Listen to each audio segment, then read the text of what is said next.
berada di posisi juru kunci dan membutuhkan poin untuk menjauh dari zona degradasi, PSS Sleman justru harus bertemu tim kandidat juara Persib Bandung.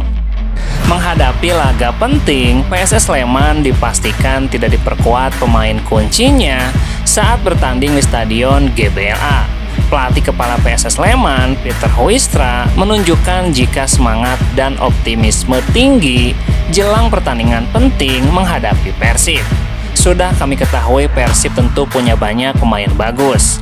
Namun dari sisi yang lain, harus kami tekankan adalah memastikan pemain dari PSS Sleman sendiri bermain baik. Bermain baik sebagai sebuah tim dari sisi pertahanan dan menyerang untuk nanti pertandingan melawan Persib meraih kemenangan.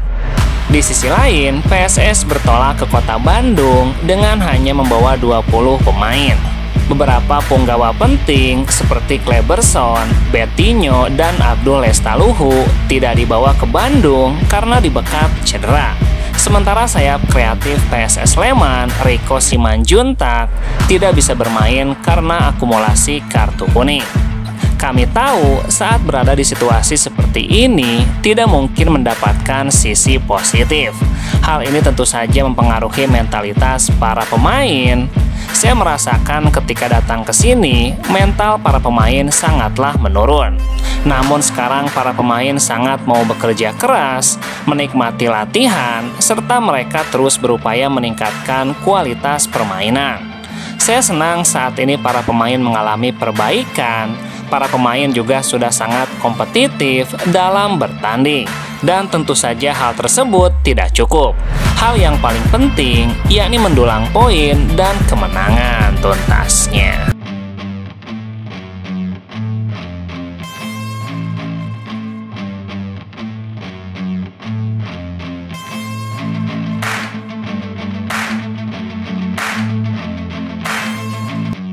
Penyelenggara Liga 1 PT LIB telah memberikan tanggapan kepada klub Semen Padang mengenai permintaan penugasan wasit asing.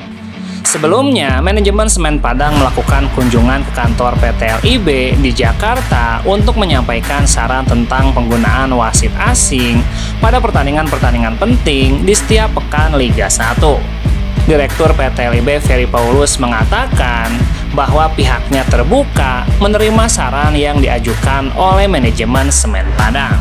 Ia juga menjelaskan bahwa mereka sudah melakukan komunikasi untuk menugaskan wasit yang berkualitas untuk memimpin laga-laga penting yang berpotensi menentukan posisi tim, baik untuk gelar juara maupun degradasi.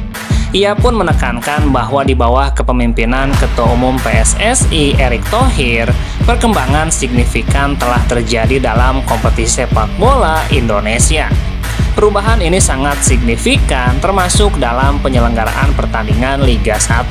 Semua kami jalankan secara profesional sesuai standar dan regulasi FIFA. Dan standar itu akan kami pertahankan sampai akhir kompetisi. Manajemen Semen Padang sebelumnya merekomendasikan agar wasit asing terlibat dalam pertandingan yang melibatkan tim-tim yang berpotensi untuk degradasi. Karena Semen Padang merasa dirugikan oleh wasit di laga terakhir tuntasnya.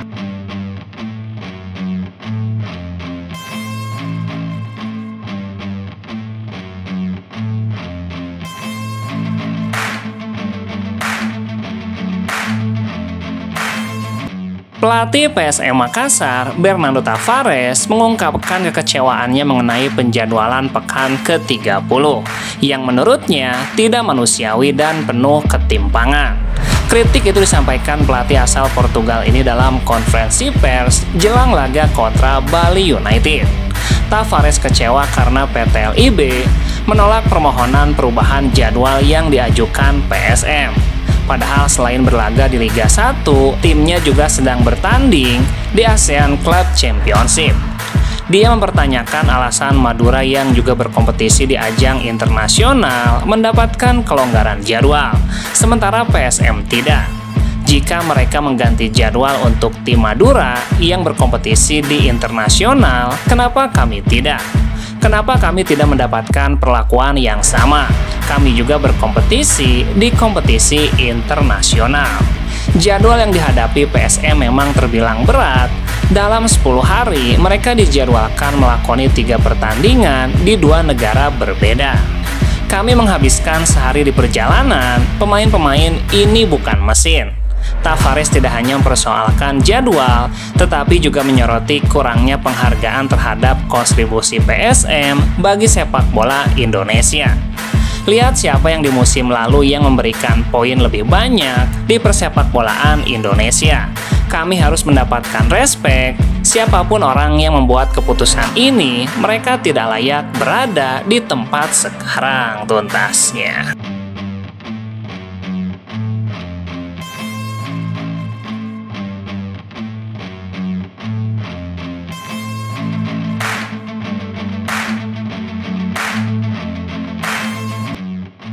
Skuad PSS Sleman dinilai sudah hopeless atau diprediksi sulit keluar dari zona degradasi dan berpotensi terlempar ke Liga 2 musim depan. PSS saat ini menempati posisi paling buncit klasemen Liga 1.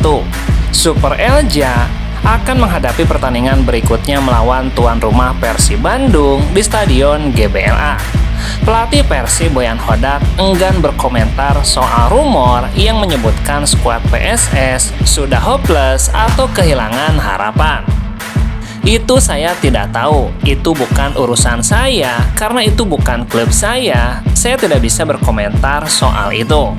Boyan Hodak menegaskan tetap mengantisipasi potensi kejutan PSS Sleman yang dia yakini masih memiliki motivasi besar untuk menang demi bertahan di Liga 1.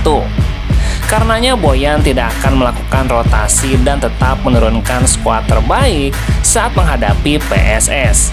Meski di laga berikutnya harus menghadapi tim kuat Malut United. Tidak akan banyak rotasi. Karena kami harus menang, Anda harus menang di setiap pertandingan. Masih ada 5 pertandingan tersisa, jadi tim-tim di bawah kami masih bisa mengejar. Jadi kami harus menatap laga ini dengan serius, tuntasnya.